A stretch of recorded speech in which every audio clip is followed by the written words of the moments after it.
Good morning students. 2019 के question paper के ये हमारे लास्ट 3 क्वेश्चन रह गए हैं जो कि 6 मार्क्स के हैं। 19th में हमें चॉइस दी गई है, ये वेक्टर्स में से आ जाता है हमारा और ये 3D में से आ जाता है। तो अगर हम वेक्टर या 3D में से एक को अच्छे से पक्का कर लेते हैं तो 6 नंबर इसके अकॉर्डिंग आने की पॉसिबिलिटी है, क्योंकि इसके बाद हमारा कोई पेपर ऐसा नहीं है जो 80 नंबर का पूरे सिलेबस में से आया है। तो 19 का 18 का यही पेपर हमें देख के आइडिया लेना पड़ेगा। तो बहुत ही आसान है। 19th क्वेश्चन हमारा कि find the shortest distance between these 2 lines, और 2 लाइन्स की इक्वेशन हमें वेक्टर फॉर्म में दे रखी है। एक बात का ध्यान रखना कि शॉर्टेस्ट डिस्टेंस निकालने के लिए अगर इक्वेशन कार्टेशियन फॉर्म में दे रखी हो तो भी आपने ना उसको वेक्टर में ही बदल देना है, क्योंकि जो वेक्टर वाला हमारा फॉर्मूला है वो आसान पड़ता है। इक्वेशन है r = i + j + lambda × 2i - j + k। ये तो है हमारी पहली इक्वेशन लाइन की, चेक कर लो। और भाई ये है दूसरी इक्वेशन है 2i + j। ये ऊपर कैप क्यों लगा रहे हैं? यूनिट वेक्टर के लिए -k, और ये म्यू आ जाएगा यहाँ और ये वेक्टर बन जाएगा 3i - 5j + 2k। बहुत ही आसान सा क्वेश्चन है शॉर्टेस्ट डिस्टेंस का, और 6 नंबर में आता है 99%, 4 में भी आ जाता है। इसमें आपने फार्मूला घोट लेना है, ठीक है, और vector a1 a2 b1 b2 छांट लेने हैं और फार्मूला में पुट कर देने हैं। बिल्कुल आसान सा सवाल है, ठीक है भाई। अब ये जो है ये इक्वेशन किस फॉर्म में है? r = a1 + लैम्डा b1 और r = a2 + म्यू b2। तो हम यहाँ लिख देंगे कंपेयरिंग दीज इक्वेशंस विद, किससे कंपेयर कर रहे हैं? r आएगा भाई, r = a1 + lambda b1 and r = a2 + mu b2। इनसे हम इन दोनों इक्वेशन को जब कंपेयर करेंगे तो जो देख सिंपल सी बात है, ये एक लाइन की इक्वेशन है जो कि ये वेक्टर a होता है, यानी इस पॉइंट से तो हमारी लाइन पास कर रही है, और ये जो लैम्डा के बाद आता है वो हमारी लाइन के डायरेक्शन रेशियो होते हैं। क्लियर? जिसे हम वेक्टर b लेते हैं। ऐसे यहाँ ये a2 हो जाएगा क्योंकि दूसरी लाइन है, तो a1 a2 b1 b2। पहली लाइन को इससे कंपेयर करो, a1 आपका आ जाएगा i + j और ये हो जाएगा आपका b1।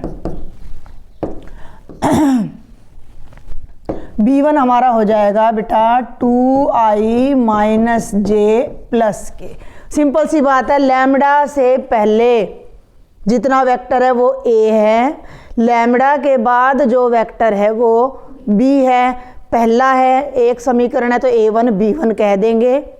दूसरे पे आ जाओ, म्यू से पहले जो है वो a2 है जो कि है 2i + j = k, और म्यू के बाद जो है वो b है क्योंकि दूसरा है तो b2 कहेंगे, 3i - 5j = 2k। कोई दिक्कत? यहाँ तक 1 नंबर का काम हो गया ये अपना। हर बच्चा कर सकता है, हर बच्चा कर सकता है इसको, ठीक है। अब यहाँ पहले फॉर्मूला लगा दो भाई कि भाई शॉर्टेस्ट डिस्टेंस SD लिखूंगी मैं, शॉर्टेस्ट डिस्टेंस बिटवीन 2 लाइन्स क्या होती है? फॉर्मूला देख लो भाई, b1 × b2, b1 × b2 एक वेक्टर है, डॉट a2 - a1, और बटे में ये तो कांस्टेंट है, स्केलर बनेगा, ये तो वेक्टर बनेगा, इसका मॉडुलस, ये भी वेक्टर है लेकिन इसका मॉडुलस, b1 × b2 का मॉडुलस का भी मॉडुलस। ये लिख दिया, 2 नंबर पक्के हो गए। 6 नंबर की पार्ट 6 का है कि 5 का है? अपना लॉन्ग 6 का है ना, तो ये 2 नंबर आपके यहाँ पक्के हो जाते हैं। a1 b1 a2 b2 हमने छाट लिया। फिर हमने 2, अच्छा एक चीज़ और आती है कि शॉर्टेस्ट डिस्टेंस ना कई बार पैरेलल लाइंस के बीच भी होती है। तो पैरेलल की क्या पहचान होएगी कि जैसे ये अनुपात है i का i से 2/3 है, j का j से 1/5 है, तो दोनों बराबर नहीं है, इसका मतलब ये लाइन पैरेलल नहीं है। और पैरेलल वाला 4 नंबर में आता है ज़्यादातर, 6 में भी आ सकता है। तो ये पहचान रखना, उसका फॉर्मूला अलग हो जाता है, B cross A two minus A one by उसका मैग्नीट्यूड। तो अब ये हो गया, फिर फॉर्मूला लिख दिया, यहाँ तक कर लिया, 2 नंबर आगे।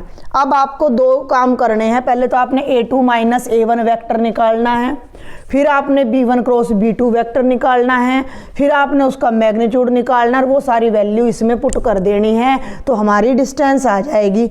अब भाई a2 माइनस a1 निकाल दो, बहुत ही आसान है। 2 में से 1 गया, आई सीधा कर रही हूँ मैं, जे से जे कट जाएगा और माइनस के यहाँ है नहीं, तो ये आपका a2 माइनस a1 आ जाएगा। 2.5 नंबर पक्के हो गए। आप देखो कैसे नंबर मिल रहे हैं अब आपको, तो इतना कोई मुश्किल काम नहीं है नंबर लेना। पास होना तो बिल्कुल भी मुश्किल नहीं है हरियाणा बोर्ड में खास तौर पे। आगे देखो अब एक बार, a2 माइनस a1 हो गया। अब हमारा काम है b1 क्रॉस b2 लेना। अब b1 क्रॉस b2 भी बहुत आसान होता है, मैंने प्रैक्टिस भी कराई थी। हाँ, आई जे के, b1 पहले तो b1 ही लेना है, बोलो। 2 माइनस 1 1 और b2 का 3 माइनस 5 और 2। अब इस डिटर्मिनेंट को सॉल्व कर दो। इतना भी लिखा है तो आधा नंबर इसका भी मिलेगा।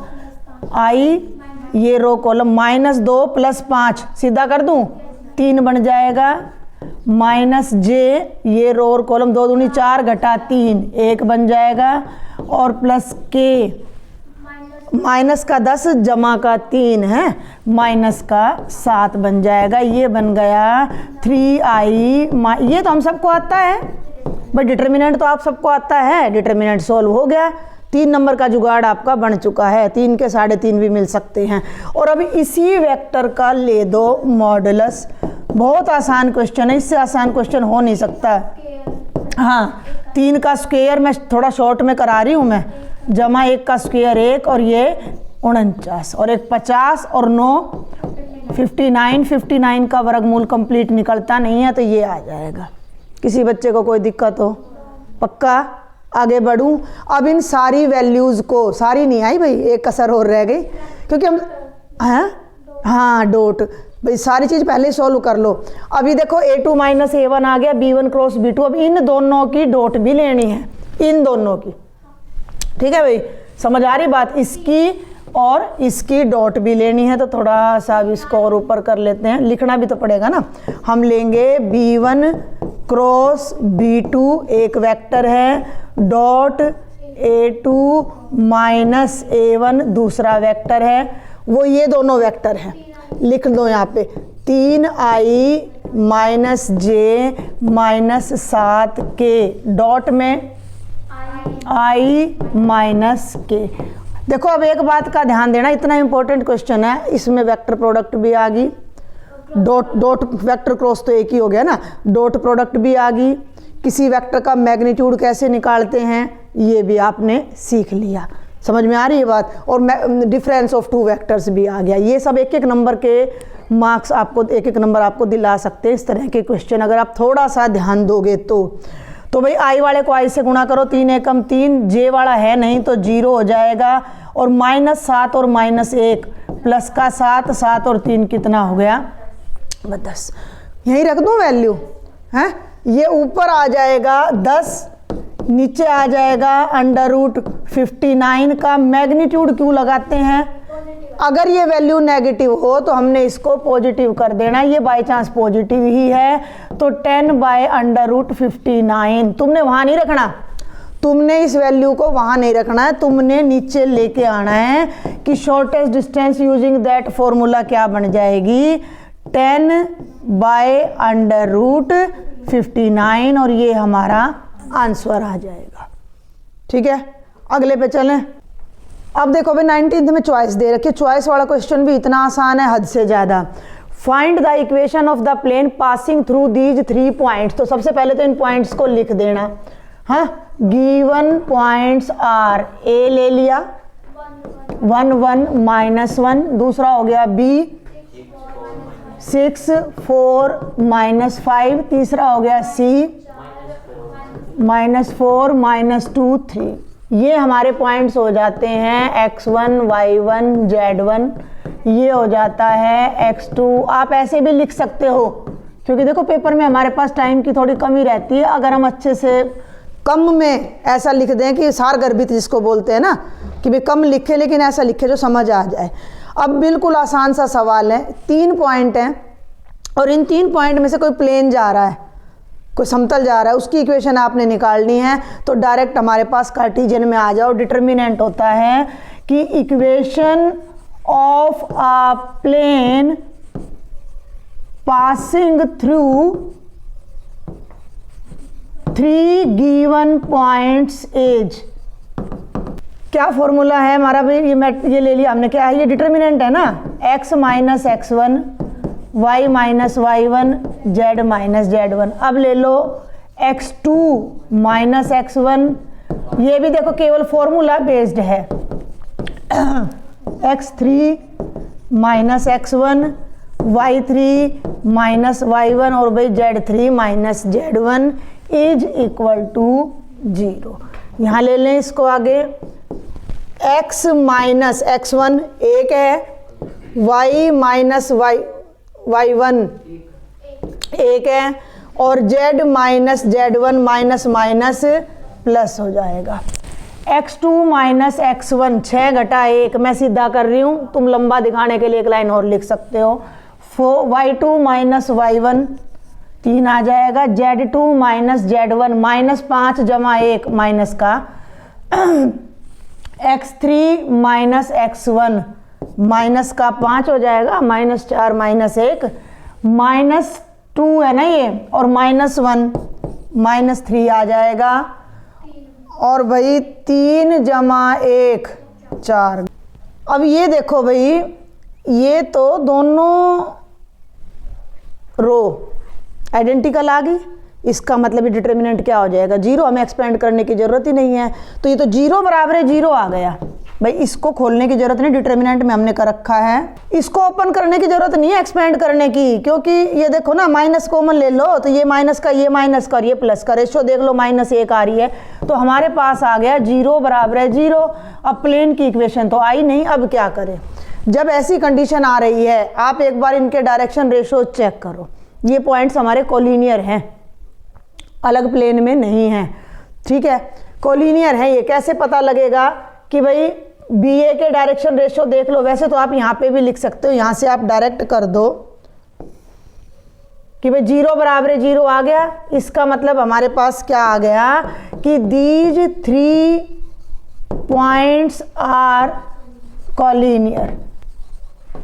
कोलिनियर का मतलब एक ही लाइन में है, और जब 3 पॉइंट्स एक ही लाइन में है, जो कॉपी बुक पढ़ते हो, तुम्हारे हाथ में बुक है बुक का अगर हम नीचे का बॉर्डर देखें तो उसमें से कितने पेज निकल के एक ही जगह सारे पेज सिल रहे हैं। भाई ये बुक है मेरे पास NCERT की, दिखाई दे रही है ये एक 3 पॉइंट है या 3 धागे से सिलाई कर रखी है, और इसमें से ये कितने प्लेन जा रहे हैं, बहुत सारे प्लेन जा रहे हैं, और भी सिल सकते हैं। यानी कि क्योंकि पॉइंट A, B और C तीनों कोलिनियर हैं, तो इनमें से ढेर सारे प्लेन्स पास कर सकते हैं। ढेर सारे का मतलब इनफाइनाइट प्लेन इनके अंदर से पास कर सकते हैं। तो हमें 3 पॉइंट से पास होने वाला एक प्लेन बताना था, और हमें मिल जाएंगे इनफाइनाइट प्लेन्स। तो यहाँ हम लिख देंगे बिकॉज 3 पॉइंट्स आर कोलिनियर, तो इनफाइनाइट नंबर ऑफ प्लेन्स। तो हम एक प्लेन की इक्वेशन नहीं बता सकते। Infinite number of planes passes through 3 points A, B and C, ठीक है। और यहाँ एक चीज़ और बताना चाहूँगी मैं कि अब तो लगे हाथ तुम्हारा रिवीजन भी हो जाएगा कि कोलिनियरिटी कैसे चेक करी। अब हमने थोड़ा सा इधर ले लेते हैं भाई, ये 3 पॉइंट है, ठीक है, ये 3 पॉइंट हैं, तो वेक्टर AB के डायरेक्शन रेशो ले लो। Direction ratio of vector AB 2 point form में डायरेक्शन रेशो याद ना हो तो मैं याद दिला दूं, लगभग मोटा मोटा रिवीजन यहाँ वेक्टर का सारा होने लग रहा है। 6 माइनस 1 5, 4 माइनस 1 3, और भैया माइनस 5 और प्लस 1 माइनस का 4। अब AC ले लो या BC ले लो, तो डायरेक्शन रेशो ऑफ BC, यही चीज़ हमने नीचे डिटर्मिनेंट में करी है। ये देखो एक जैसे आ रहे हैं ये, -4 और -6 -10 आ गया, -2 और -4 -6 आ गया, और 3 + 5 8 आ गया। ध्यान देना, 5 बाय -10 -1/2, 3 बाय -6 -1/2 और -1/2। जो डायरेक्शन रेशो है वो समानुपात में है, प्रोपोर्शनल है। ठीक है, या तो फिर ये पैरेलल है या कोलिनियर है। पैरेलल हो नहीं सकते क्योंकि बी पॉइंट यहाँ भी आ रहा है और यहाँ भी। इसका मतलब ए बी और बी सी एक ही लाइन है, यानी ए बी सी तीनों पॉइंट कोलिनियर हैं। और जब ये 3 पॉइंट हमारे एक ही रेखा में हैं, ये बात समझ आ गई कि नहीं आ गई? भाई एक ही रेखा में है तो उसमें से एक पॉइंट प्लेन नहीं जाएगा, इनफाइनाइट प्लेन्स जाएंगे। तो ये क्वेश्चन 6 नंबर का था नहीं। फिर भी आप लेवल देख सकते हो कि हरियाणा बोर्ड में कितने आसान क्वेश्चन आते हैं अगर आप तैयारी करते हो तो। जल्दी से लास्ट क्वेश्चन देखते हैं एलपीपी का। ये है भाई लास्ट क्वेश्चन अपना 2019 का, यहाँ हिंदी में है। आगे चलते हैं थोड़ा सा, ये आ गया, solve the following LPP by graphical method. तो सीधा यहीं लिख देती हूँ मैं, इक्वेशन ही लिख दे। क्या कहता है ये? मैक्सिमाइज जेड, जेड है हमारा 250x + 75y। ये हमारा ऑब्जेक्टिव फंक्शन कहलाता है जिसे हमने मैक्सिमाइज करना है। Subject to the constraints, constraints हम उन इक्वेशन को बोलते हैं जिन्हें सॉल्व करके हमने ग्राफ खींचना होता है। तो वो कंस्ट्रेंट्स हमारे हैं भाई 5x + y is less than equal to 100, x + y is less than equal to 60, x is greater than equal to 0 and y is greater than equal to 0। इसको नंबर 1 नाम दे दो, इसको 2, इसको 3 और इसको 4। ठीक है, इन तीनों से ग्राफ बनाना है। उनसे जो कॉर्नर पॉइंट्स आएंगे उन पॉइंट से हमने जेड की मैक्सिमम वैल्यू फाइंड करनी है। तो सबसे पहले हम सेकंड इक्वेशन को ही ले लेते हैं, is less than equal to 100। Inequation है हमारी, ए समीकरण है। अब इक्वेशन में बदलेंगे, corresponding equation is, corresponding equation क्या बन जाएगी? 5x + y is equal to 100। Table में केवल 2 वैल्यू लेनी है। एक बार x को 0 ले लो, ख़त्म, y बच जाएगा 100। एक बार y को 0 ले लो, 5 उधर जाएगा, x की वैल्यू आ जाएगी 20। ठीक है भाई, चलें आगे। इसको मैं साइड में ही कर देती हूँ, इसकी अब हमें कोई ज़रूरत है नहीं, तो पूरा बोर्ड हमें मिल जाता है समझने के लिए। साथ साथ हम यहाँ पे अपना ग्राफ भी ड्रॉ कर लेते हैं। ये हो गया भाई हमारा x एक्सिस और ये हो गया हमारा y एक्सिस। तो भाई ये तो हो गया x एक्सिस, ये हो गया y एक्सिस, और 20-20 का गैप चल रहा है। x वाली लाइन 20 तक जा रही है, y वाली 100 तक। तो हम यहाँ ले लेते हैं 20, 40, 60, 80, 100, 120 और 20, 40। ये थोड़ा ना वो हो जाएगा, बल्कि थोड़ा खुला खुला ले लेते हैं इसको, क्योंकि एक्स एक्सिस पे फिर ये विड़ा हो जाएगा। ये 20 ले लो और ये ले लो 40 और ये ले लो 60, और इसको ना पूरे को ही नीचे सरका लेते हैं। बल्कि हम चलते हैं, इसको भी थोड़ा सा और आगे तक एक्सटेंड कर लो y को। ये हो गया 20, 40, 40, 60, 80 और ये हो जाएगा बेटा जी आपका 100। ठीक है, y को यहाँ से हटा के अपना ऊपर लिख देना, पेंसिल का यूज करना है आपने। ये 20, 40, 60, 80। अब x 0 है और y 100 है, तो ये पॉइंट हो जाएगा। और x 20 है और y 0 है, तो ये पॉइंट हो जाएगा। अब मैं यहाँ से स्ट्रेट लाइन ले लेती हूँ और इन दोनों को जब हम मिलाएंगे तो ये हमारा लाइन आ जाएगी, ये हमारा ग्राफ आ जाएगा इसका, किसका? इस इक्वेशन का। लेकिन एक्चुअल में हमें सॉल्यूशन चाहिए इन इक्वेशन का। इसके लिए अब आप याद करो भाई, ये तो हमारा ग्राफ हो गया इस लाइन का। अब हमें एक्चुअल में करना क्या है? हमें तो ये इन इक्वेशन निकालनी है, यानी हमें वो एरिया निकालना जहाँ वैल्यू 100 से लेस आए। उसके लिए हम क्या करते हैं? उसके लिए हम इक्वेशन नंबर 1 में x और y को 0, 0 पुट करके देखते हैं। Put x is equal to 0, y is equal to 0 in 1। ठीक है, इसके बाद हम, क्योंकि देखो ये जो वैल्यू है, ये लाइन पे हमारा जो सम है वो इसमें पुट करके 100 आएगा। तो तो लाइन के नीचे या लाइन के ऊपर कहीं ना कहीं हमारी वैल्यू 100 से लेस या ग्रेटर आएगी। तो इसको अब यहाँ पुट कर दो भाई इसके अंदर जब तुम वैल्यू पुट करोगे, ध्यान देना, 5 × 0 0 plus 0 less than equal to 100। क्या आ गया कि जो 0 है वो 100 से लेस है। क्या 0 100 से लेस होता है? हाँ होता है। तो येस इट इज ट्रू, ये ट्रू है। इस बात का क्या मतलब है कि जो 0 पॉइंट हमने यहाँ पुट किया वो हमारी इस इनइक्वालिटी को सेटिस्फाई कर रहा है, यानी वो हमारा सॉल्यूशन है। तो हम लिख देंगे कि इस लाइन L1 का जो सॉल्यूशन है वो इसका लोअर पार्ट है। तो हम यहाँ लिखेंगे solution set of equation number 2 is lower part of L1, is the lower part of L1। भाई L1 के नीचे जितने भी पॉइंट्स हैं वो हमारा सॉल्यूशन है। क्लियर है? अब हम चलते हैं L2 पे। x + y is less than equal to 60। तो पहले मैं इसकी पॉइंट्स नीचे बना देती हूँ, फिर ग्राफ में आपको बाद में बताती हूँ, या फिर पॉइंट्स को हम इधर ले लेते हैं, थोड़ा सा इधर ले लेते हैं। ये आपकी इक्वेशन है भाई, x + y is less than equal to 60। ये थी हमारी इनइक्वालिटी नंबर 3। इसको इक्वेशन में बदलो तो क्या बनेगा? x + y is equal to 60। x ले लो और y ले लो। x की जगह 0 बताया था मैंने, y 60 आ जाएगा। y की जगह 0 लोगे, x 60 आ जाएगा। इन दोनों पॉइंट्स को फिर से अपना वहाँ पर ग्राफ में शो कर दो।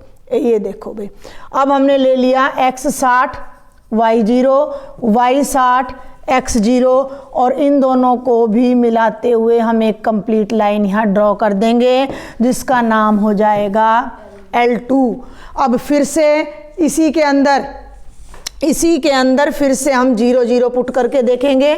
ठीक है, इसके अंदर जब हम 0 0 पुट करेंगे थर्ड में, देख लो भाई, तो 0 + 0 60 से छोटा होता है, बिल्कुल होता है। तो इसका सॉल्यूशन भी ये लोअर पार्ट आ जाएगा। क्लियर है? ये दो ग्राफ हमने दिखाने हैं। अब ये है हमारी चौथी इनइक्वालिटी, जिसके लिए आपने कोई ग्राफ नहीं बनाना।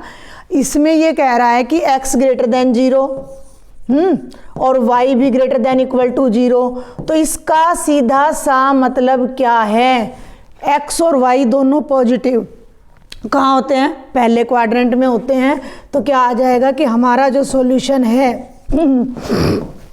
वो लाई करता है फर्स्ट क्वाड्रेंट में। तो अब आपने समझना है, मैं एक बार कलर चेंज करके आपको दिखाऊं। ये हमारी पहली लाइन है पहले क्वाड्रेंट में, और ये एज यूजुअल अपनी नहीं, वो दूसरी थी येलो वाली, और ये पहली है। तो इसके भी नीचे और इसके भी नीचे, तो ये आ जाएगा पूरा सॉल्यूशन हमारा, जो कि दोनों के नीचे आ रहा है। ये एक चतुर्भुज बन गया हमारा, ओ क्वाड्रिलेटरल हम कह सकते हैं, A, B और C।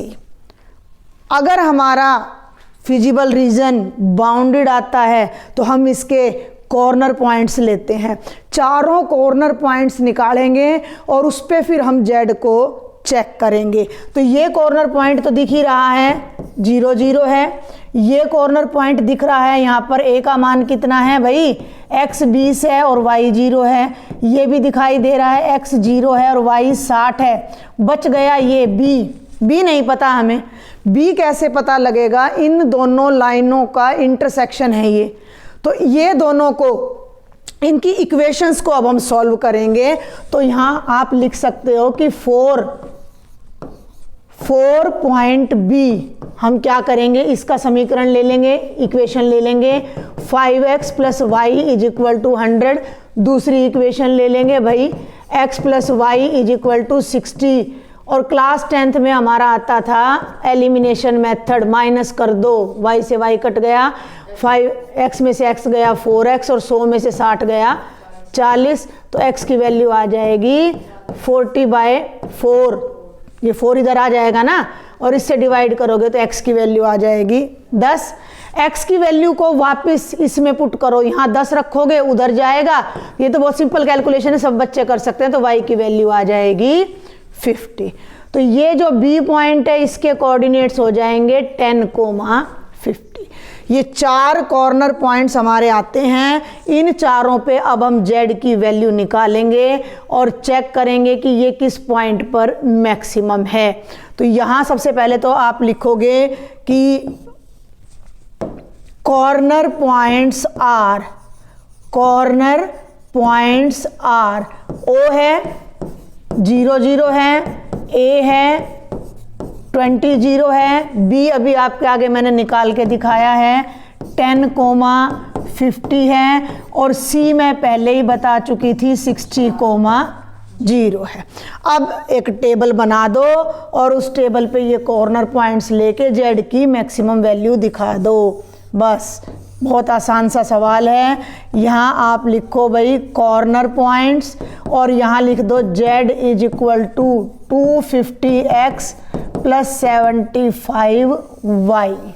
ठीक है, ये आप टेबल बनाओ इस तरीके से।